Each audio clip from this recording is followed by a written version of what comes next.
नमस्ते सदा वत्सले मातृभूमे, नमस्ते सदा वत्सले मातृभूमे, त्वया हिन्दुभूमे सुखं वर्धितोऽहम्, त्वया हिन्दुभूमे सुखं वर्धितोऽहम्, महामंगले पुण्यभूमे त्वदर्थे।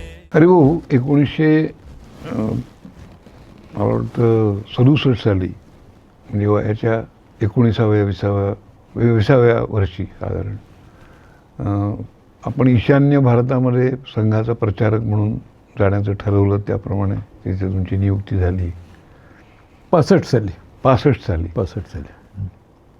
तिथली सुद्धा परिस्थिती त्यावेळेला वेगळ्या प्रकारची थोडी विक्षिप्त होती.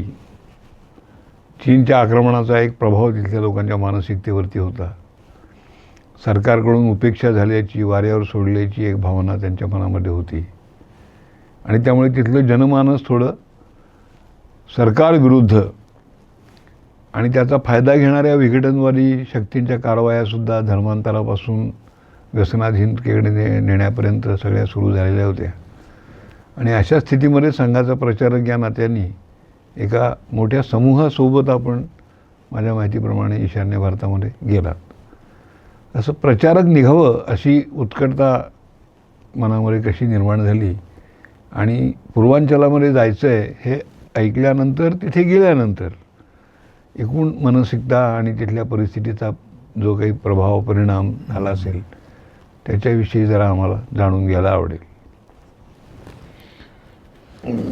साधारणपणे 1950 साली जेव्हा बंदीनंतर शाखा सुरू झाली तेव्हा आणि मी जे शाखेचं वर्णन 46-47 साली केलेलं होतं त्याच्या अगदी उलट दृश्य हे 50-51 साली होतं. पंढरपुरात पूर्वी 7 शाखा होत्या आणि शेकडो संस्थक शाखेवर नियमितपणे येत असत. बंदीनंतर जे शाखा सुरू झाली ते एक प्रभात शाखा आणि एक सायं शाखा. ज्या शाखेत मी कैकाडी महाराजांच्या मठाच्या तिथे जातो ती बंद होऊन आम्ही एका गोरक्षणाच्या शेजारचं एक मैदान होतं त्या ठिकाणी सुरू झाली आणि मग शाखेची संख्या खूप कमी व्हायला लागली. एकूणच वातावरण हे अशा अर्थानं निराशेचं होतं, पण आम्ही लहान होतो, आम्हाला काही त्यात कळत नव्हतं बाहेर काय चाललेलं आहे, जगामध्ये काय चाललेलं आहे आणि संघावर अशी बंदी आली आणि त्या बंदीतून सगळे झाले याच्याशी आम्हाला काही नव्हतं. आम्हाला संध्याकाळी शाखेवर जायचं, खेळायचं यायचं एवढंच त्यावेळेचं वय होतं 12-13 वर्षाचं. त्यामुळं ती त्या गौरक्षणाच्या शेजारी हनुमान शाखा सुरू झाली. त्या शाखेत आम्ही जायला लागलो. तिथे 58 सालापर्यंत तिथेच शाखेत मुख्य कार्यवाहापर्यंत सगळ्या गोष्टी सगळ्या हे त्या शाखेतच केल्या. परंतु हळूहळू लक्षात यायला लागलं की बा हे सगळं असं काय होतं आहे.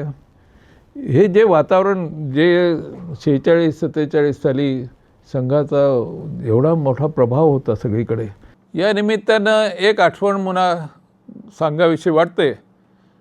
संघाचं सामर्थ्य, संघाचा विस्तार 1946 सालानंतर किंवा 47 साली किती प्रकारचा मोठा होता आणि त्याचा काय प्रभाव होता हे आपल्याला लक्षात येईल.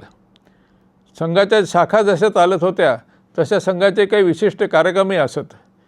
1947 राष्ट्रीय संघ महाराष्ट्र प्रांतानं असं ठरवलं की पुण्याच्या जवळ चिंचवडमध्ये एक मोठा मेळावा घ्यायचा. सगळ्या महाराष्ट्रातील संशोधकांचा पूर्ण गणवेशात ते संशोधक येतील आणि या कार्यक्रमाला परमपूजनीय सरसंघचालक श्री बास गोळवलकर हे सुद्धा उपस्थित राहतील आणि एक मोठा कार्यक्रम हा महाराष्ट्रामध्ये होईल. या कार्यक्रमाची चाहूल याचा जेव्हा वार्ता ही जेव्हा समाजामध्ये पसरली आणि राजकीय गोटात त्याच्याविषयी चिंता सुरू झाली. अनेक राजकीय पक्षांनी, विशेषतः काँग्रेस पक्षाने आणि सरकारवर दबाव आणून त्यावेळच्या मुख्यमंत्री श्री मोरारजी देसाई त्यावेळी मुख्यमंत्री होते, या मुख्यमंत्र्यावर दबाव आणून त्यांनी या कार्यक्रमाला बंदी घालण्याचा उपक्रम केला. आणि अशा प्रकारचा कुठलाही कार्यक्रम त्यांनी अनेक वेगवेगळ्या प्रकारची कारणं दिली की असे आपल्याकडे दुष्काळ आहे, आता आपल्याकडे धान्य वगैरे नाही, अशी काहीतरी किरकोळ कारणं देऊन या कार्यक्रमावर बंदी घातली. त्यानंतर संघाचं एक शिष्टमंडळ देखील मुख्यमंत्र्यांना भेटलं आणि त्यांना विनंती केली की अशा प्रकारचे कुठलेही बंदी करून आम्ही काही कार्यक्रम करणार नाही, परंतु तुम्ही म्हणाल त्या कुठल्याही अटीवर आम्ही हे कार्यक्रम करायला तयार आहोत. परंतु ती बंदी काही उठवली गेली नाही आणि हा कार्यक्रम रद्द करावा लागला. संघानं त्याविरुद्ध त्यावेळेलाही आंदोलन केलं नाही आणि नंतरही अशा कुठल्याही सरकारी याच्या विरुद्ध आंदोलन कधीच केलं नाही. परंतु त्याचा एक फायदा असा झाला की संघानं असं ठरवलं की एके ठिकाणी परमपूज्य सरसंघचालक जाणार नाहीत, तर महाराष्ट्रात जे 10-12 जिल्हे आहेत, या 10-12 जिल्ह्यात ते जातील आणि जिल्हा मेळावे घ्यावेत आणि त्याप्रमाणे पुढच्या 6 महिन्यामध्ये या 12 ठिकाणी अशा प्रकारचे कार्यक्रम झाले आणि काही 5-6 स्वयंसेवक आणि इतर नागरिक या कार्यक्रमामध्ये संमेलित झाले. असा त्याचा एक चांगला परिणाम हे दिसून आला. म्हणजे आम्हाला सांगितलं जातं की त्यावेळेला गुरुजी जेव्हा प्रवासाला निघायचे तेव्हा हजारोच्या संख्येनं लोक त्यांचं भाषण ऐकायला यायचे, अशी स्थिती होती. गुरुजींना तुरुंगातून मुक्त केल्यानंतर त्यांचा प्रवास सुरू झाला तेव्हाही अनेक ठिकाणी त्यांना लोकांना अक्षरशः लाखाने लोक हे लागले. परंतु प्रत्यक्ष नंतर जेव्हा शाखा सुरू झाल्या तेव्हा शाखेवर संघ यायला संसक यायला हे कचरू लागले, का येत नाही आहेत, हे वातावरण का तयार झालं, याच्याविषयी हे करून मग आपल्याला त्या सगळ्या ह्याच्यातून जाता येईल की कशा वातावरणामध्ये आम्ही संघ शाखेत राहायला लागलो आणि कशा वातावरणात राहायला लागलो. आणि त्या शाखेमध्ये आमची एकच शाखा होती आणि ते एकच शाखेत आमचे 2-3 कार्यकर्ते चांगले होते. संघाच्या या प्रकारच्या अवस्थेमध्ये संघाच्या शाखा ठिकठिकाणी चालत असेल, पण त्याची अवस्था काही फार चांगली होती असं नाही. संघाचे स्वयंसेवकही निष्ठेनं काम करत होते, उत्साहानं काम करत होते आणि त्यांना उत्साह देण्यासाठी संघाच्या रोजच्या शाखेमध्ये आम्ही एक जे पद्य म्हणत होतो त्याच्यामध्ये मुख्यतः असू आम्ही सुखाने पत्थर पायातील अशा प्रकारचं एक गीत होतं आणि अमुचे जग गाईल जयगान. म्हणजे त्यावेळेला शाखेवर 10 का स्वयंसेवक असणार, परंतु आम्हाला जगामध्ये आमचा जय जयकार केव्हा ना केव्हा तरी होणार आहे, तशा प्रकारची स्थिती आणून व्हावी हा आत्मविश्वास त्या आपल्या या पद्यातून हा सगळ्या संस्थकाच्या मनामध्ये होता. आणि अशा प्रकारच्या आत्मविश्वासाच्या विविध कार्यक्रमातून जसं गीत असेल, खेळ असतील किंवा आणखी वेगळ्या प्रकारची भाषणं असेल, यातून संघाचं काम हे पुढे चालत राहिलं. ते कधी बंद झालं नाही किंवा कमी झालं अशी स्थिती कधीही आली नाही. प्रभाकर कोरडे म्हणून पुढे नंतर तो 57 साली भोपाळला गेला आईवडिलाकडे. नंतर वालं मंजूळ म्हणून ते पुण्यामध्ये अजून आहेत, ते आमच्याबरोबर शाखेमध्ये होते. एक सुरेश घाटे म्हणून असे 4-5 जण आम्ही हे होतं, निष्ठेनं हे द्यायचं.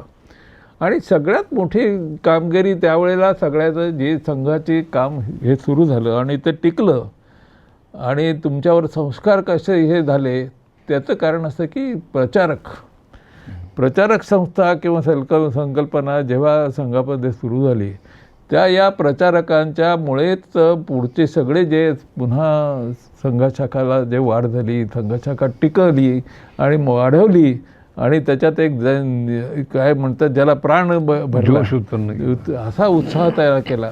असे करण्याकरता जे प्रचारक होते आणि हे प्रचारक मी पहिल्यांदा उल्लेख केल्याप्रमाणे मधुकरराव बडवे होते, पण ते पुढे बंदीनंतर आपापल्या घरी निघून गेले. मुंबईत ते राहत होते नंतर. आणि 52 साली बाळासाहेब दीक्षित म्हणून ग. दीक्षित यांचं नाव बऱ्याच जणांनी महाराष्ट्रात ऐकलं असेल. ते वनवासी कल्याण आश्रमात पुढे काम पाहत होते. ते 3 वर्ष पंढरपुरात होते आणि पंढरपुरात जाण्यातल्या आजूबाजूच्या शाखा त्या सुरू करायच्या, जायचा, निदान संपर्क तरी ठेवायचा. आणि त्यांचा तो संपर्क तिथे होता. ते जेव्हा कार्यालयात राहत असत आणि आम्ही त्यांच्याकडे जात असे तेव्हा त्यांच्याशी संपर्क, पंढरपुरातले आमचे हरिभाऊ मोळकर वगैरे असे जे कार्यकर्ते होते त्यांच्याशी आमचा खूप चांगला संपर्क होता. आणि या संपर्कातून खरं म्हणजे जी मैत्री असते आणि या मैत्रीतून एकमेकाविषयी आदर असतो. आपण जे काही काम करतो तो देशासाठी करतो आहे, संघासाठी करतो आहे, आणि वैयक्तिक तुमच्या सगळ्या ह्याच्यातून आपण आपले संबंध जे होतात ते संबंध राहावेत. म्हणजे आत्ता अनेक जण असेल की जे पूर्वी शाखेत येत होते आणि आता कधी येत नाहीत, परंतु आमच्या ते संबंध कायम राहिलेत. हा तो संबंधाचा भाव होता. या सगळ्या भावाच्यामुळे, या सगळ्याच्या त्या संबंधामुळेच खरं म्हणजे संघशाखा टिकल्या. आणि हे हे करायला जर सगळ्यात मोठा जर भार लावला असेल तर तो प्रचारकांनी लावलेला आहे. प्रचारक तिथे राहत होते, ते कसे राहतात, प्रचारक ही संकल्पना काय असते हे आता सगळ्यांना खरं म्हणजे उलगडून सांगावी अशी आहे किंवा अनुभवानं सांगण्याची आहे, पण मी त्या ह्याच्यामध्ये जात नाही. आता खूप मोठा विषय आहे तो, आणि त्याविषयी नंतर केव्हा तरी आपण बोलू. परंतु ते प्रचारकांनी आम्हाला धरून ठेवलं. तिथे रोज शाखेत आलं पाहिजे, रोज शाखेत जायला पाहिजे, त्याच्यातनं आपण कार्यक्रम केले पाहिजेत, संघ शिक्षा वर्गाला जायला पाहिजे. आणि म्हणून त्या सगळ्या ह्याच्यातून 56 साली मी संघ शिक्षा वर्ग केलं, 58 साली द्वितीय वर्ष केलं, प्रथम वर्ष, आणि द्वितीय 56 आणि 58ला केलं. आता 56 आणि 58च्या सगळ्या याच्यामध्ये माझं असं लक्षात आलं की पंढरपुरातली आपली शाखा, आपले हे आमची बऱ्यापैकी चालू होती, परंतु सगळ्या ठिकाणी काय अशी स्थिती नाही आहे. त्यामुळे 46 साली 47 साली 2-2 ठिकाणी संघशिक्षा वर्ग व्हायचे, आणि अक्षरशः हजारांनी संस्थक संघशिक्षा वर्गामध्ये यायचे. ती ज्यावेळेला 56 साली मी गेलो त्यावेळेला फक्त 100 स्वयंसेवक हे तिथे संघशिक्षा वर्ग आले. व्यवस्था नव्हती, खाण्यापिण्याची व्यवस्था नाही, राहण्याची व्यवस्था नाही, आणि अशा सगळ्या त्या ह्याच्यामध्ये जे कार्यक्रम झाले त्याच्यामध्ये आम्हाला एक प्रचारक तिथे शारीरिक कलादार अनेक असतात, प्रचारकच होते तिथे.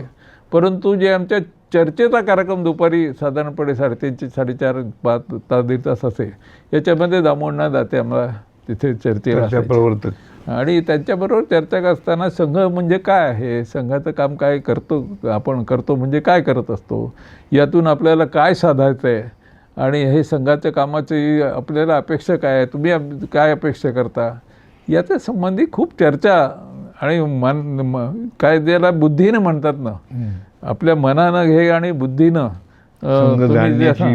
निष्ठेनं किंवा कुठल्या तरी आकर्षणानं इतके दिवस जात होतो संघ शाखेमध्ये, परंतु आपण नेमकं संघामध्ये जाऊन काय कायम करायचं आहे याची जाणीव तिथे आम्हाला दामोदरांच्या त्या चर्चेमधून झाली. बौद्धिक वर्ग होतात, भाषणं होतात, कार्यक्रम होतात. या कार्यक्रमापेक्षा काही गोष्टी या चर्चेतून, आता व्यक्तिगत चर्चेतून, तुम्हाला काही उदाहरणातून त्यांच्या ह्याच्यातून जातं. आणि तुम्ही प्रचारकांचं जीवन जेव्हा जवळून पाहता तेव्हा लक्षात आलं की हे कशाकरता काम करतायत, याच्यातून आपल्याला काय साधायचं आहे, त्यांनी आपलं आयुष्य याच्यासाठी का दिलं बरं, त्याचे कारण काय आहे हेही लक्षात येतं. आणि मग हे मोठं काम केवढं आहे, याचं महत्त्व काय आहे, याची जाणीव, ह्याची हळूहळू तुमच्या मनामध्ये संस्कार ते होत असतात. अशा या संस्कारातून मी संघाच्या त्या याच्यामध्ये टिकलो. मग पुष्कळ प्रचारक नंतर भेटले, तिथे येत जात होते सगळे. पंढरपुरामध्ये भैयाजी आपले दाणी जे सरकारे होते, हे सरकारे एकदा शाखेवर आले होते, त्यांच्याबरोबर सगळे कसे ते वागतात, हे सरकारे सुद्धा आमच्याशी बोलू शकतात हे आम्हाला लक्षात आलं. परंतु गुरुजी पंढरपुरात येऊन गेले त्यावेळेला आम्हाला भेटले होते, गुरुजींचं दर्शन झालं, त्यांच्याशी भेटायची संधी मिळाली.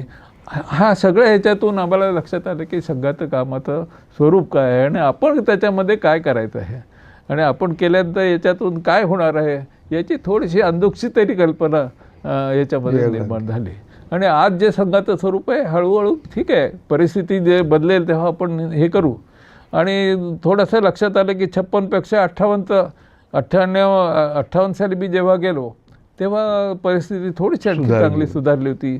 100ची संख्या 200-250 पर्यंत गेली होती. असा हा सगळा हे गेला. खरं जो लक्षात जो आला फरक जो आला तो 1962 साली जेव्हा चीनचं आक्रमण झालं. आणि चीनचं आक्रमण झाल्यानंतर त्या आक्रमणानंतर लोकांना असं जाणीव झाली की आपला देश आहे, आपण देशावर आहोत, आपल्या देशावर कोणी आक्रमण केलं तर आपलं सरकार काय करते. आणि तो एक दारुण पराभवाचा निराशेचा असा सगळा तो अनुभव 1962च्या नोव्हेंबरमध्ये जेव्हा चीनने आक्रमण केलं त्या आक्रमणानंतर आला. आणि मग विचार करायला लागले लोक की हे जर करायचं असेल तर काय केलं पाहिजे.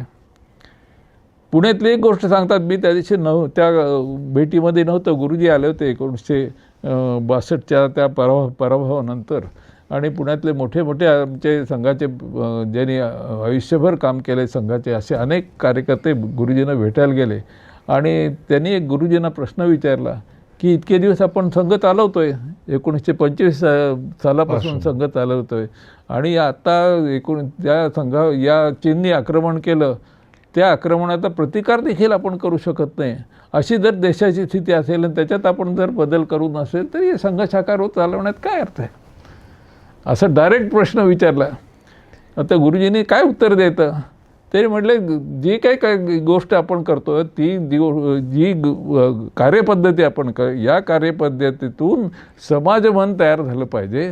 आणि या समाजमन तयार करण्याकरता, समाजाचे देशाप्रती निष्ठा तयार करण्याकरता आपण जो कार्यकर्ता शाखा पद्धती आहे, दैनंदिन कार्यक्रम आहेत, या पद्धतीत ही कार्यपद्धती मला डॉक्टर हेडगेवारांनी दिलेली आहे आणि ती मी शेवटपर्यंत चालूच राहणार आहे.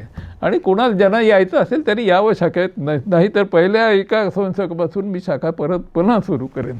अशा प्रकारचा एक खंबीर संदेश त्यांनी त्या दिलेला आहे. आणि सगळ्यांच्या लक्षात आलं की काही नाही, आहे त्याच पद्धतीमध्ये आपण पुढे जायचं आहे. आणि जरी देशावर आक्रमण झालं, जरी आपली संघाची ताकद कमी झाली तरीसुद्धा ही ताकद ही सगळी वाढवण्याकरता आपण प्रयत्न केला पाहिजे, असा संदेश त्या भेटीतून द्याला. त्यातून आमचं हळूहळू संघाचं काम हे वाढत झालं. 65च्या ह्याच्यामध्ये तुम्हाला जेव्हा समाजामध्ये कोणी विचारत नव्हतं, मधल्या काळामध्ये शासनाने संघामध्ये जायचं नाही, जो जाईल त्याला संघाची ह्याची नोकरी मिळणार नाही, सरकारी नोकरी मिळणार नाही, असं नियमच केलेला होता. आणि त्यामुळं कोणी पालक आपल्या मुलाला संघाच्या शाखेत जाऊ देत नसे, अशी स्थिती होती. 65 साली काय झालं, जेव्हा पाकिस्तानचे आक्रमण सुरू झालं, युद्ध सुरू झालं, तेव्हा लालबहादूर शास्त्री हे भारताचे पंतप्रधान होते. त्यांनी सांगितलं की राष्ट्रीय संघाचे जे सरसंघचालक आहेत माधव सदाशिव गोळवलकर गुरुजी यांना एक बैठकीत बोलावू आणि त्या बैठकीमध्ये त्याला देखील बोलवा. आपण या युद्धाचं काय दृष्टी काय असली पाहिजे, आपलं उद्दिष्ट काय असलं पाहिजे, आपण ते कसं हे करणार आहोत, समाजातल्या सगळ्या वर्गांना बोलवलं पाहिजे. आणि राष्ट्रीय संघ हा देखील त्यातला देशभक्त नागरिकांचा हे आहे, त्यामुळं गुरुजींना या ठिकाणी बोलवलं पाहिजे असं त्यांनी मुद्दाम ते गुरुजी त्यावेळेस सांगितले होते. आणि त्यानंतर ते ह्याला गेले,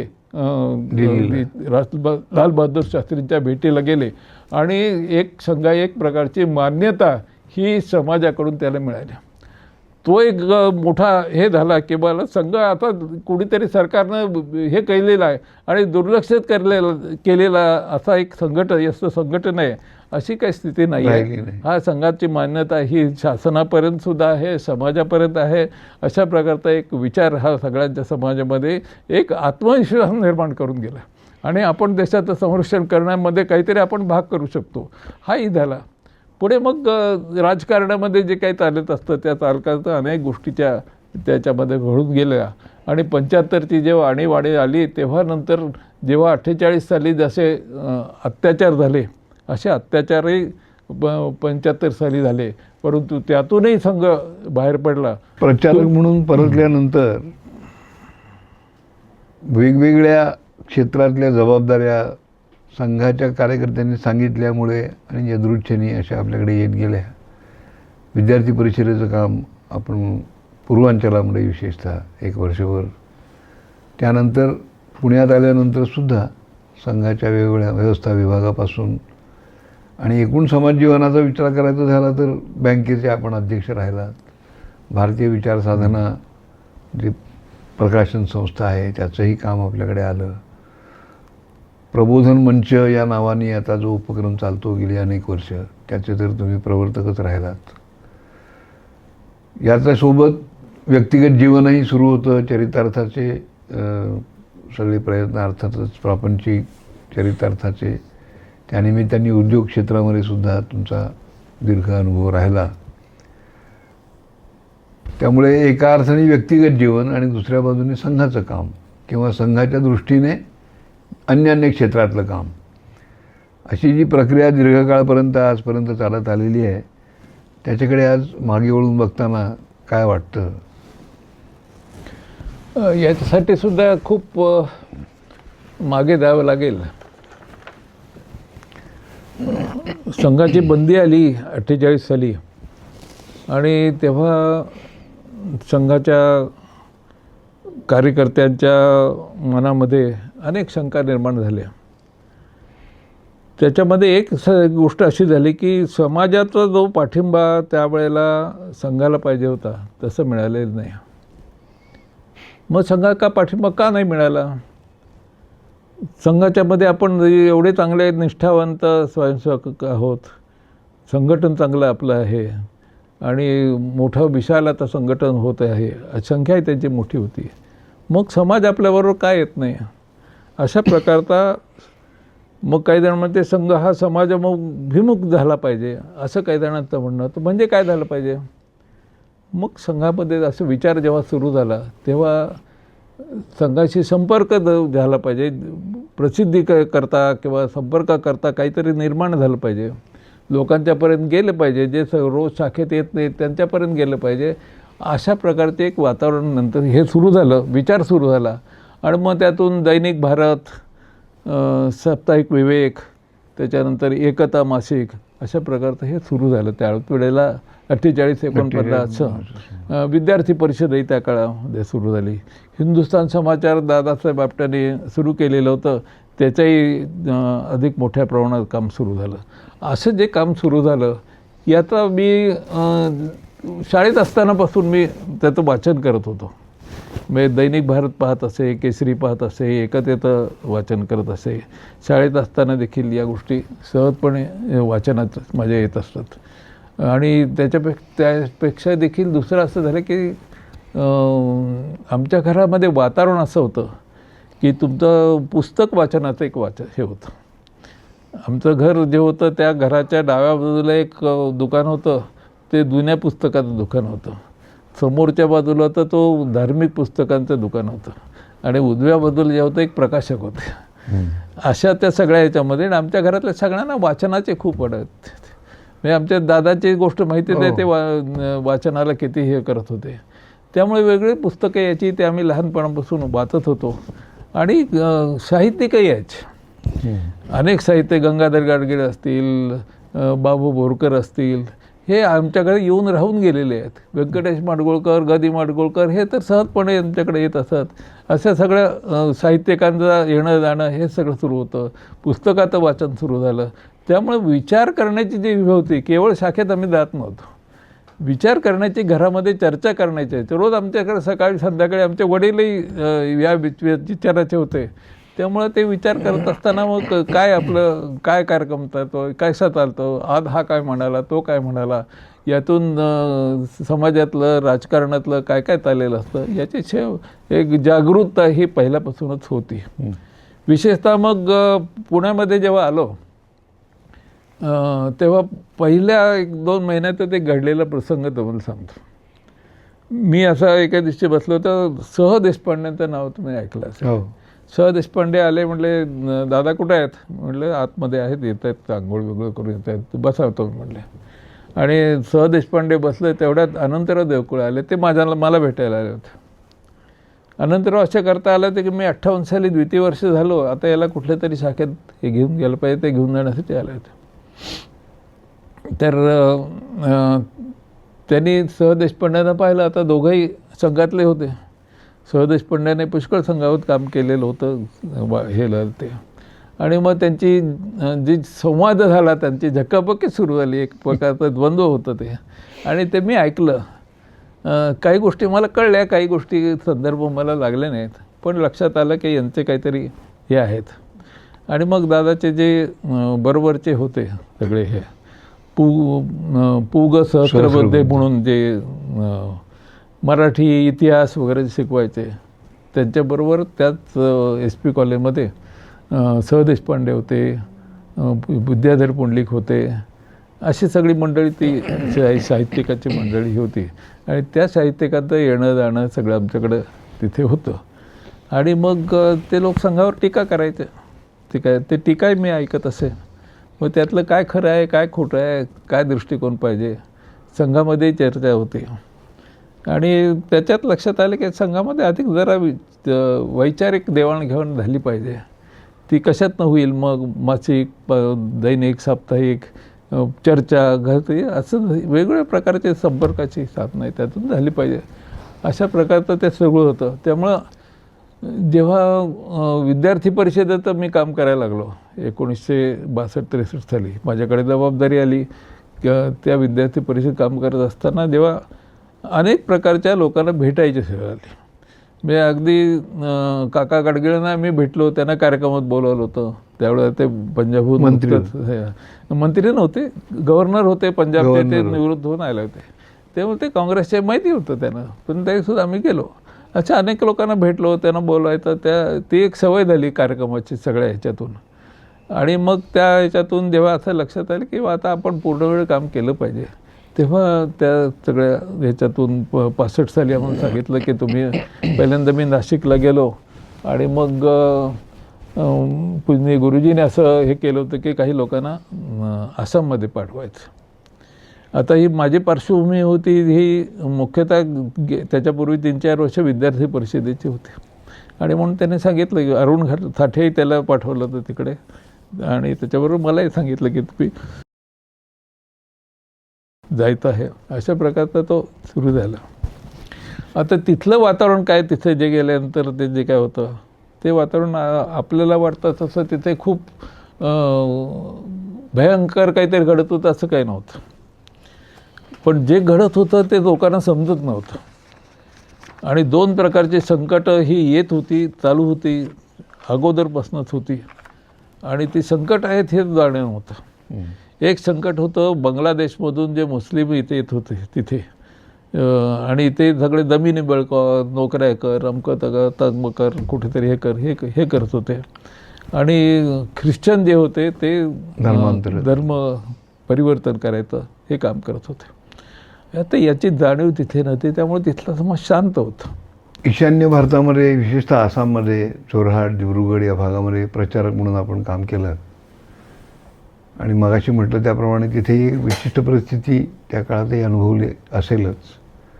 आणि त्याचबरोबर विद्यार्थी परिषदेचं काम, नंतर आलेल्या विविध जबाबदाऱ्या, प्रचारक म्हणून थांबून आल्यानंतरही व्यक्तिगत जीवन सुरू करत असतानाच संघाच्या कामाच्याही वेगवेगळ्या अँगलनी, वेगवेगळ्या क्षेत्रातल्या जबाबदाऱ्या, या सगळ्याचा जरा वेगवान आढावा कसा घेता येईल? 1965च्या डिसेंबरमध्ये मी पूर्वांचलामध्ये, ज्याला आसामच आपण म्हटलं जातं, त्या आसाम राज्यामध्ये जोरहाट या ठिकाणी गेलो. जोरहाट, शिवसागर आणि गोलाघाट अशा 3 जिल्हे आहेत. यापूर्वी एकच जिल्हा होता त्या काळामध्ये. आणि या जिल्ह्याचं मुख्य ठिकाण हे जोरहाट असं होतं. महाराष्ट्रामध्ये जसं पुण्याचं स्थान आहे तसं जोरहाटचं शैक्षणिक मुख्यतः तिथे होतं. आणि चहाच्या मळ्याचं एक मोठं केंद्रही होते तिथे. चहाच्या मळ्याचा उद्योग सगळा चालत असे. या ठिकाणी संघाची शाखा एक नावापुरती एक होती, प्रभात शाखा.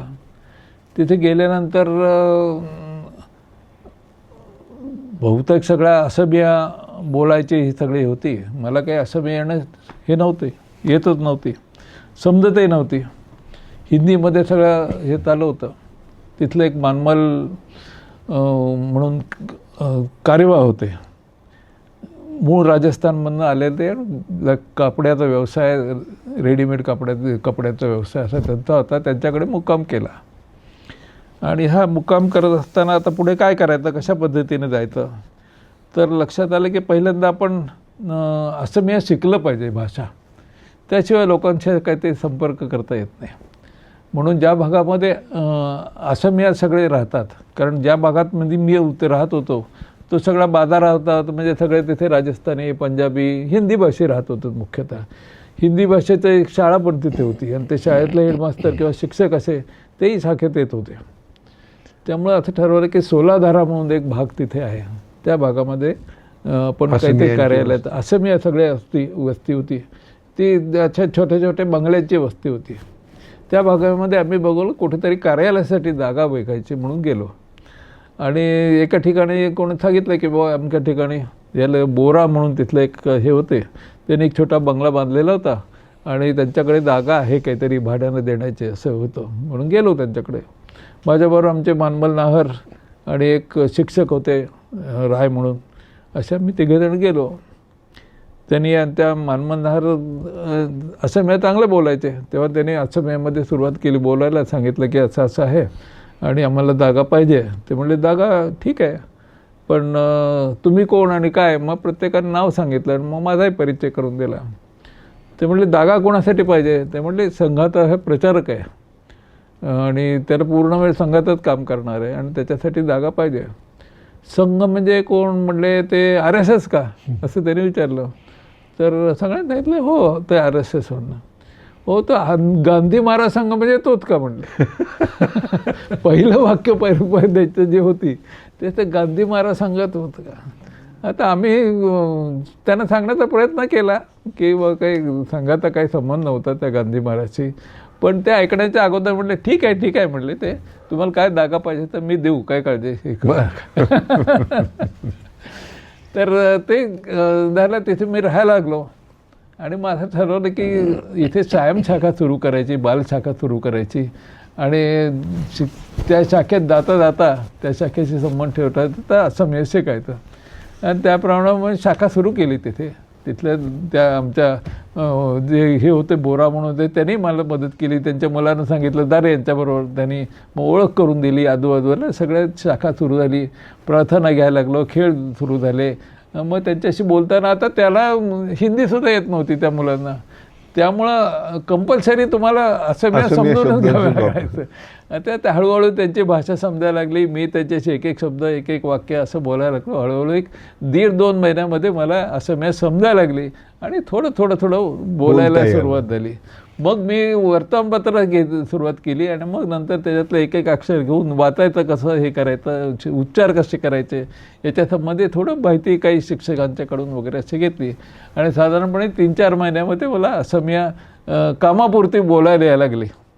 मग असं ठरवलं की आता ही शाखा सुरू करायची. काही दिवस 2-3 महिने शाखा चालली, पण लक्षात आलं की अशी शाखा सुरू करून किती दिवस लागतील. आपल्याला एखादा कार्यकर्ता तयार करत असेल तर एक 5-6 वर्ष तरी प्रयत्न करावा लागतो तर होती. आपण काय कोणी 5-6 वर्ष एका ठिकाणी राहू शकू असं काही नाही आहे. त्यामुळं काहीतरी आज समाजामध्ये संघाविषयी काय चाललेलं आहे आणि आज जी संकटं येत आहेत, मग ती कॉन्व्हर्शनची, ख्रिश्चनायटीचं असो किंवा घुसखोरीची असो, त्याची लोकांना जाणीव करून द्यायचं असेल तर समाजामध्ये कुठेतरी जागृत झालं पाहिजे. आम्ही काम करतोय हे जर आमच्या पुरतं त्या शाखेपुरतंच राहिलं तर पुन्हा तशी स्थिती यायची, ती काही पुढे जाऊ शकणार नाही आपण. म्हणून मी काय केलं, मी शाळेतले शिक्षक, प्राध्यापक, डॉक्टर, वकील यांच्याशी भेटायला सुरुवात केली. आमचे मानमल नाहर हुशार होते आणि त्यांचा वेगवेगळ्या लोकांशी वेगवेगळ्या संबंध होता. मग इन्कम टॅक्स ऑफिसर असेल, कोणी ते शाळेत शिक्षक असेल, डॉक्टरकडे ते डॉक्टर असतील, ते मला घेऊन जायचे. सुरुवातीला त्यांच्याकडे घेऊन गेलो. काही लोकांच्या एकातून दुसऱ्यातून तिसऱ्या असं ते सगळ्या याच्यातून गेलं आणि लक्षात असं आलं की या लोकांना थोडीशी जाणीव झालेली आहे. आपल्याकडे आता घुसखोर येत आहेत, विशेषतः गुवाहाटीहून वर्तमानपत्रामध्ये सगळी होतात आणि आसामच्या आजूबाजूला नागालँडमध्ये उद्रेक होत आहे. म्हणजे आम्ही जेव्हा रेल्वेतून येत होतो तर ते रेल्वे उडवून लावायचं काम त्या काळात चालू होतं, त्यामुळे खूप सिक्युरिटी वगैरे असायची. मिझोमध्ये तर बंडच केलं होतं त्यांनी आणि शेवटी इंदिरा गांधींनी त्याच्यावर काय बॉम्ब वर्षा करून उद्ध्वस्त करून टाकलं सगळं आणि ते बंड शमवलं त्याने. प्रत्येक ह्याच्यामध्ये वेगवेगळ्या प्रकारचे स्थिती. अरुणाचलमध्ये सगळे अजून त्या जुन्याच अवस्थेमध्ये होते. त्रिपुरा आणि मणिपूरमध्ये मस्त स्थिती चांगली होती, परंतु तिथे संघाचा काय अजून फारसा प्रवेश झालेला नव्हता. त्यामुळं प्रत्येक ठिकाणची ही परिस्थिती वेगळी होती. आसाम हे एक नाही, पूर्वांचल हा एक नाही आहे. त्याच्यामध्ये भाषा वेगळ्या आहेत, चालीरीती वेगळ्या आहेत, तिथल्या माणसाचा रंग वेगळा आहे, तिथल्या माणसाची बोलण्याची वेगळी आहे, परंपरा वेगळ्या आहेत. या सगळ्या परंपरा सगळ्या वेगळ्या असेल तर त्यांच्यापाशी जायचं कसं आपण? मग प्रत्येकाने आपापलं वाटून दिलेलं असतं या सगळ्या जाण्यासाठी सुद्धा काहीतरी हे झालं पाहिजे, माध्यम पाहिजे. असा आमचा प्रयत्न होता. पण शिलाँगमध्ये काही थोडाफार खासी जयंत्या याच्यामध्ये हे करण्याचा प्रयत्न केला, परंतु संघाची अशी ताकद नव्हती की या सगळ्या नागालँड, मिझो, अरुणाचल या सगळ्यामध्ये काही आत्ता आपण सुरू करू अशी काही स्थिती नव्हती. परंतु मग हे लक्षात आल्यानंतर मग त्याच्यातनं जाता जाता तुम्हाला त्याच वेळेला अगदी मी गेल्यानंतर थोड्याच दिवसात जे झालेलं ते पद्मनाभ आचार्य आणि दिलीप परांजपे असे दोघे मुंबईचे अखिल भारतीय विद्यार्थी परिषदेचे जे त्यांच्याबरोबर मी कामच केलं होतं पुण्यामध्ये 3-4 वर्ष जे काम केलं होतं त्या कामातून त्यांच्याशी खूप चांगली मैत्री होती आणि त्यांना इकडे यायचं होतं. ते माझा पत्ता घेऊन आले होते. त्याप्रमाणे फेब्रुवारीच्या 66मध्ये मी डिसेंबरमध्ये गेलो होते, फेब्रुवारीमध्ये आले आणि अचानक आले तिथे मी जिथे उतरलो होतो तिथे. आणि ते म्हटलं कशा करता आलात तुम्ही? ते म्हटले सांगू नंतर, आपण जरा भेटूया कॉलेजमध्ये वगैरे. मग तिथे थांबले. आम्ही तिथल्या प्रिन्सिपलला भेटलो, विद्यार्थ्यांना भेटलो. काय नाही म्हटलं, विद्यार्थ्यांना भेटायचं, सगळ्यांना भेटायचं, हा प्रदेश काय आहे एवढं पाहायचं, असं ते सुरुवातीला म्हणाले. मग नंतर लक्षात आलं की त्यांचा देश काहीतरी वेगळा आहे. त्याच्या अगोदर ही गोष्ट फारशी कुणाला हे माहिती नाही आहे. त्याच्या माझ्या ठिकाणी येण्याच्या अगोदर ते तिनसुखियाला गेले होते. तिथे अरुण साठे तिथे बैठकीत असेल अशी कल्पना होती, म्हणून त्यांनी तिथे सरळ गुवाहाटीहून तिनसुकियाला गेले. ते अरुण साठे काही भेटला नाही, ते निघून गेले होते बैठक संपल्यानंतर. त्यामुळे एका धर्मशाळेत ते गेले दोघे. तर तिथे सर्वोदयाची माणसं काही बसलेली होती आणि त्यांना वाटलं आपली बैठक आहे म्हणून आज शिरले. ते म्हटले संघाचे काही संबंध नाही, इथे आमचं सर्वोदयाचं काम चालू आहे. आणि त्याच्यामध्ये अरुणाचलमधले काही लोकांना त्यांनी बोलावलं होतं बैठकीसाठी आणि त्यांच्याबरोबर करून त्यातलं शिक्षण, त्यातलं हे असं काही मदत करण्यासाठी त्यांचा कार्यक्रम हे चालला होता. आता तो चालल्यानंतर ज्यांना असं पद्मना असं वाटलं की आपणही जाऊया अरुणाचलमध्ये. ते म्हटलं आम्हाला जाता येईल का नाही? ते म्हटलं जाता येईल, तिथे तुम्हाला काय तिथे आहे परवानगी लागते, पण तिथे ती परवानगी काढा आणि जा तिथे. ते म्हटलं आता आम्ही आलो आहे, कुठं परवानगी काढायची, किती दिवस लागतील, कसं जाईल आणि तिथे कोण आहे आपल्याला हे करायला. दिलीप जरा काचकूच करत होता, परंतु पद्मनाभ म्हटले नाही आपल्याला जायचं. ते म्हटले जायचं कसं, आता एक बोटीने जाता येतं, बोटी दिवसात एक दिवस सकाळी संध्याकाळी असं त्यांच्या होती, पण एक दिवसभर त्याच्यात जाण्यातच जायचा, दिवसभर येण्यात जायचा, तिथे काय होईल माहिती नाही आहे. त्यामुळे ते म्हटले दुसरं काही मार्ग नाही का? आत्ता अलीकडे पूल झालेला आहे तो, पण त्यावेळेला तो काही नव्हता पासीघाटचा पूल. तर ते म्हटले आता एक हे आहे मार्ग आहे, इथून विमान जातं, पण ते विमान असं असतं की ते सगळे मिठाच्या पोती भरतात आणि त्या मिठाच्या पोती तिथे ठेवतात आणि ते अरुणाचलमधले तिथलं सगळं बस्ती आहे तिथे मीठ मिळत नाही, म्हणून तिथल्या दुकानदारांना वगैरे सगळं ते मीठ हे करतात आणि ते मीठ पुढे विकलं जातं. तर ते रोज मिठाचे पोती जात असतात. तुम्हाला जायचं असेल तर बघा, ते दुपारी जातात ते. आणि तिथे गेले तर त्यांनी काय सांगितलं, मिठा तुम्हाला देतो आम्ही दारणा, काय आम्हाला जेवढे मिठाचे असते तेवढे तुम्ही दोघे जण आहात तर 2 मिठाचे पोते आम्हाला कमी करावं लागतील त्याचे पैसे. आणि त्या ठिकाणी तुम्हाला मग इतके दे, काही 50 रुपये 100 रुपये काहीतरी किंमत सांगितलं, तेवढे दिले की आम्ही तुम्हाला घेऊन जाऊ. गेले तिथे जाऊया म्हणले. विमानतळावर उतरल्यावर झाले त्या ह्याच्यापर्यंत अडवलं त्याने, परमिट कुठे आहे? ते म्हटलं आताही यायचं असेल तर परमिट शिवाय तुम्हाला जायचं नाही.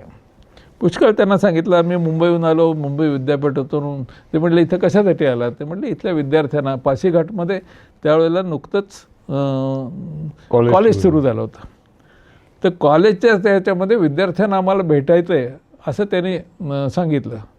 ते म्हटले विद्यार्थ्यांना भेटण्यासाठी तुम्हाला पण तरी परमिट पाहिजे, त्याशिवाय काही नाही. ते म्हटलं खूप त्याच्याशी वाद केला, काही उपयोग झाला नाही सरकारी अधिकाऱ्याशी करून. ते म्हटले एकच मार्ग आहे, हे इथं पलीकडे गावबडा बसलेले आहेत म्हटले, ते तिथले राजे आहेत म्हटले, इथले किंग आहे म्हणतात, स्वतःला किंग म्हणत होतो त्या गावातला. तर त्याला भेटा, त्याला काय समजते का नाही, तुम्हाला काय म्हणतात ते त्याने समजलं तर तुम्हाला ते सांगतील. मग त्यांच्याकडे गेले. त्यांना हिंदीमधून इंग्लिशमधून असं काही करून त्याने पटवलं पद्मनाभने. आणि म्हणले तुम्हाला देतो आम्ही दादा, पण कशाला चालला तिथे? ते म्हणले नाही नाही, आम्ही भेटायचं आहे, काही नाही, आम्ही मुंबईहून आलो आहोत आणि आम्हाला सहज भेटायचं आहे त्यांना, बाकी काय करायचं आहे. आणि खरोखर त्यांच्या डोक्यात काही नव्हतं त्यावेळेला. आणि त्या ह्याच्यामध्ये ते म्हणले जा तुम्ही. मग त्यांनी तिथल्या अधिकाऱ्यांना सांगितलं, तर तिथले ते किंग समजत होतं स्वतःला, त्यामुळे त्यांनी सांगितल्याबरोबर अधिकाऱ्यांनी जायला परवानगी दिली. गेले तिथे, कॉलेजमध्ये गेले. कॉलेजमध्ये प्रिन्सिपाल म्हटले अरे कसे करता आलात तुम्ही इथे, कुठून आलात आणि तुम्हाला सोडलं कसं इथे? ते म्हटले इथे 1-2 प्राध्यापक आले होते, त्यांचं इथल्या विद्यार्थ्याने पटलं नाही तर ते उचलून म्हटले सरळ डोंगरावरून टाकतात किंवा नदीत फेकून देतात, अशी स्थिती आहे म्हटले. अशा ह्याच्यामध्ये तुम्ही कसे काय गेलेत? तर ते म्हणाले बघू आपण तरी भेटूया, त्या विद्यार्थ्यांना जाऊन भेटूया तिथे. मग ते विद्यार्थ्यांना एकत्रित केलं, सांगितलं आणि विद्यार्थ्यांशी चर्चा केली, परिचय करून दिला.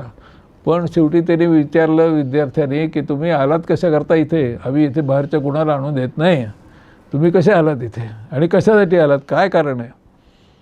तेव्हा त्याने सांगितलं, त्यावेळेला म्हणलं पद्मनाभन सांगितलं, त्यावेळेला माझ्या एक डोक्यात विषय आयडिया आली. ती आयडिया अशी होती की म्हटलं त्यांना उठून सांगितलं की तुम्ही सगळे मुंबई वगैरे पाहिलेलं नाही आहे, समुद्र कसा पाहिलेला नाही आहे, तेव्हा आम्ही सगळ्यांना मुंबईला घेऊन जाण्यासाठी आलो.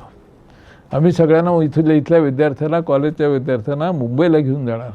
मग तिथे समुद्र दाखवणार, रेल्वे दाखवणार, विमानं दाखवणार, त्याच्यानंतर सिनेमा कसा तयार होतो, हिंदी सिनेमाचं वेळ तिथेही होतं आणि त्यामुळे सिनेमा कसा तयार होतो त्या स्टुडिओ तुम्हाला घेऊन जाणार. आणि याच्यासाठी आम्ही आलो आहे म्हणले, तुम्हाला घेऊन जाणार. आमचे विद्यार्थी इकडे येतील म्हणले, पण मुख्यतः तुम्हाला इथून घेऊन जाण्यासाठी आम्ही आलो. हे म्हटल्याबरोबर त्यांचं चित्र बदललं. तर ते म्हणले हो वा छान आहे. मग ते कुठून कसं जाणार, काय करणार, असं सगळं झालं. आणि तिथून बाहेर पडले. मग तिथून ते माझ्याकडे आले, ते जोरहाटला आले. जोरहाटला झाले, आम्ही काझीरंगा वगैरे पाहिल्यानंतर ते पुढे त्यांना जायचं होतं नागालँडला. नागालँडला जायला सुद्धा परमिट लागतं. तर ते परमिटशिवाय जाता कसं येईल? पण आमच्या त्या जिथे उतरलो होतं मी राहिलं होतं त्याच्या शेजारी एक ट्रान्सपोर्टवाला, तो रोज एक गाडी ट्रक पाठवायचा नागालँडमध्ये, काहीतरी सामान असेल. तर त्याला गाठलं. तर आमच्या मानमले होते ते हुशार होते, त्याने म्हणले याला घेऊन जा तुम्ही, त्याला काही परमिट लागत नाही, रोजचं चाललेलं असतं. त्यामुळे त्याच्याबरोबर ते घेऊन नागालँडला गेले. नागालँडला गेल्यानंतर तिथे त्यावेळेला ते गव्हर्नर होते, एक हिंदी भाषे होते कुणी. ते म्हटले आता कुणाला भेटायचं, काही नव्हतंच माहिती आहे. एकदम गव्हर्नरच्या ऑफिसमध्ये गेले. सेक्रेटरी होता, त्याला सांगितलं की असं मुंबई विद्यापीठातून आम्ही आलेलो आहोत आणि आम्हाला गव्हर्नरना भेटायचं आहे. आता तिथे फारसं कोणी बाहेर कोणी नव्हतं, त्यामुळे गव्हर्नरने भेट दिली. त्यांना सांगितलं असं आहे, तसं आहे. त्याने खूप आश्चर्य वाटलं. मुंबईहून इतक्याला मिळतात आणि नागालँडसारख्या मागासलेल्या प्रदेशामध्ये अजूनही इथला हे अजून लगोटे लावून हिंडत असतात, बायकासुद्धा काही अंग घालत नाहीत. अशा स्थितीमध्ये असे पाहायला कोण यायला लागलं इथे? तर म्हटलं नाही, हा आपला देश आहे, हे म्हणणं आहे आणि हे आपल्याला पाहायचं आहे. त्याप्रमाणे मग म्हणले तुम्ही असं करा, मी तुम्हाला एक हे देतो, जीप देतो, त्या गाडीतून घेऊन जा. आणि ड्रायव्हर जीप वगैरे दिली आणि ते जीप वगैरे ड्रायव्हर घेऊन ते ह्याला गेले. 2 दिवस सगळीकडे पाहून आले. खाण्यापिण्याची व्यवस्था, आता गव्हर्नरची गाडी आहे म्हटल्यानंतर त्यांना सगळीकडून हे मिळालं, ती व्यवस्था झाली, परत आले. त्यांनी ती आयडिया त्यांना सांगितली, पण ते म्हटले मी काही हे बघत नाही, तुम्ही गुवाहाटीला गव्हर्नर आहेत त्यांना भेटा. त्याप्रमाणे गुवाहाटीला बाहेर नाही. तर मग ते गव्हर्नरच्या बोलणं होऊन मग पुढे ह्याची सुरुवात झाली. पण तिथे थोडक्यात मी सांगतोय, खूप त्याच्यामध्ये घडल्या गोष्टी, अनेक गोष्टी घडल्या आहेत. हे सगळं करायला इतकं काही सोपं राहत नाही, पण ते त्यांनी केलं आणि नंतर पुढे पुढे ते हे सुरू झालं. पण ह्याची सुरुवात ही त्या ठिकाणीच झाली.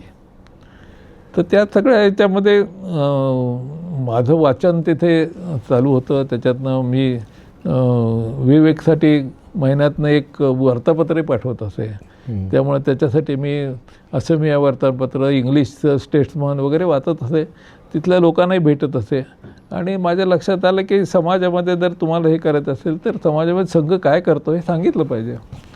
मग लोकांना बोलावलं पाहिजे. मग काही प्राध्यापकांच्या बैठका घेतल्या, 10, 20, 25 भाऊराव देवस्थाने का कोणी झाले तर त्यांच्या बैठक घेतल्या. इकडे हे चालू होते, काही शाखाचे चालूच होते, सायम शाखा सगळ्या. आणि असं करत आम्ही त्या ठिकाणी असं हे निर्माण केलं. मग 1 वर्षभरामध्ये पुन्हा गुरुजींची तिथे भेट झाली, ठरली होती. मग तिथे जाहीर कार्यक्रम करायचा म्हणून सांगितलं होतं. काहीच व्यवस्था नव्हती, अजून काही झालेलं नव्हतं. कशी तरी तिथे व्यवस्था केली. राहायचं कसं, त्यांना राहण्याची व्यवस्था काय, तोही काहीतरी हे झाला. आता तपशिलामध्ये मी पुष्कळ लिहिलेलं आहे, आपल्या पुस्तकामध्ये लिहिलेलं आहे त्यांचं हे झालं. पण तो कार्यक्रम चांगला झाला.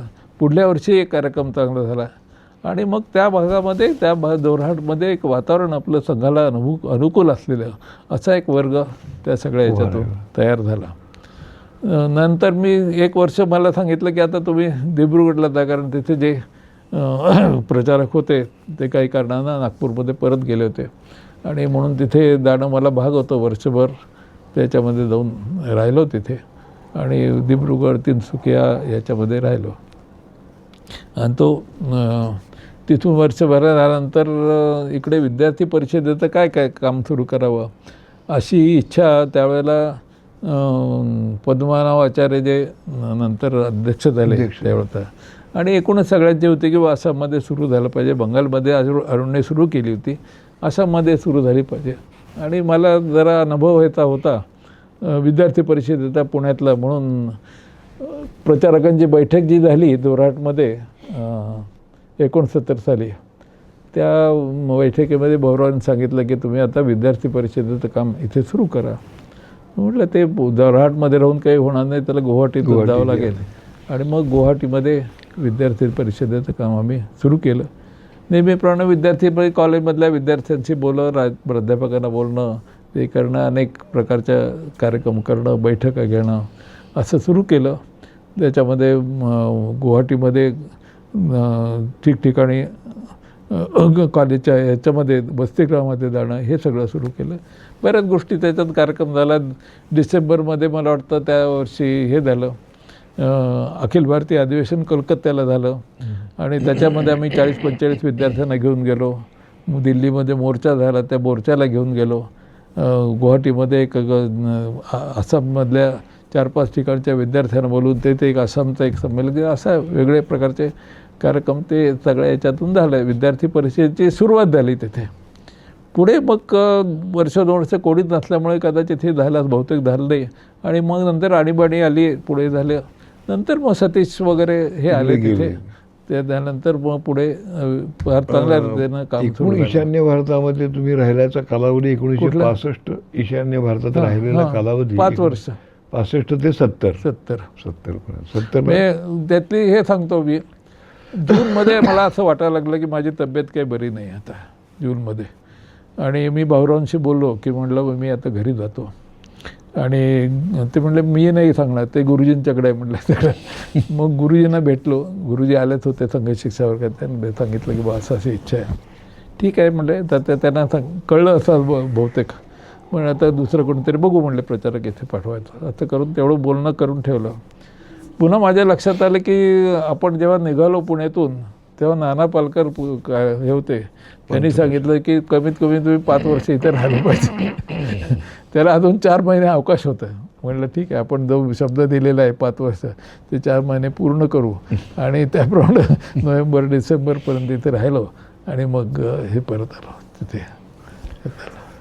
आता आपण थोडासा पॉज घेऊया. मुलाखत पूर्ण झालेली नाही, मुलाखतीचा एक भाग पूर्ण झाला. गप्पांच्या मधून आपण हरिभाऊंच्या आत्तापर्यंतच्या काळाचा सगळा आढावा घेतलाच आहे.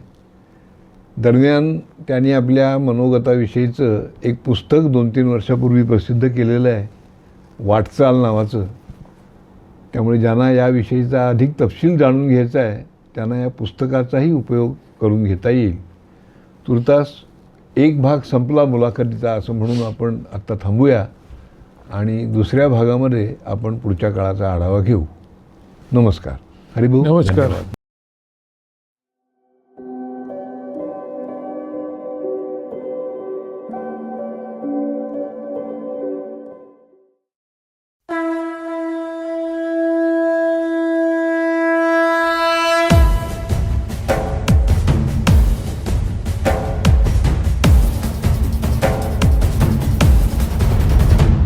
नमस्ते सदा वत्सले मातृभूमे नमस्ते सदा वत्सले मातृभूमे त्वया हिन्दुभूमे सुखं वर्धितोऽहं त्वया हिन्दुभूमे सुखं वर्धितोऽहं महामङ्गले पुण्यभूमे त्वदर्थे महामङ्गले पुण्यभूमे त्वदर्थे पतद्वेषकायो नमस्ते नमस्ते पतद्वेषकायो नमस्ते नमस्ते प्रभो शक्तिमन हिन्दुराष्ट्राङ्गभूता प्रभो शक्तिमन हिन्दुराष्ट्राङ्गभूता इमे सादरं त्वां नमामो वयम् इमे सादरं त्वां नमामो वयम् त्वदीयाय कार्याय बद्धा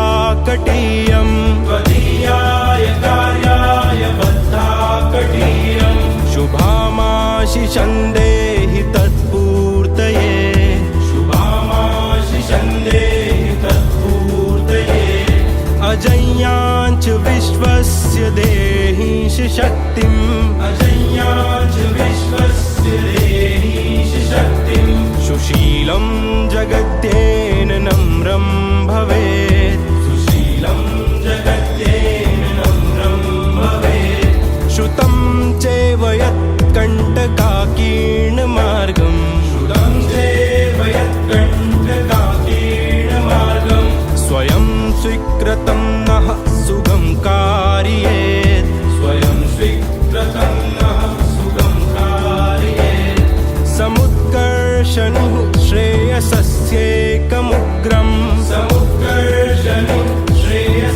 श्रेयसस्येकमुग्रं परं साधनं नाम वीरव्रतं परं साधनं नाम वीरव्रतं तदन्तः स्फुरत्वक्षया ध्येयनिष्ठा तद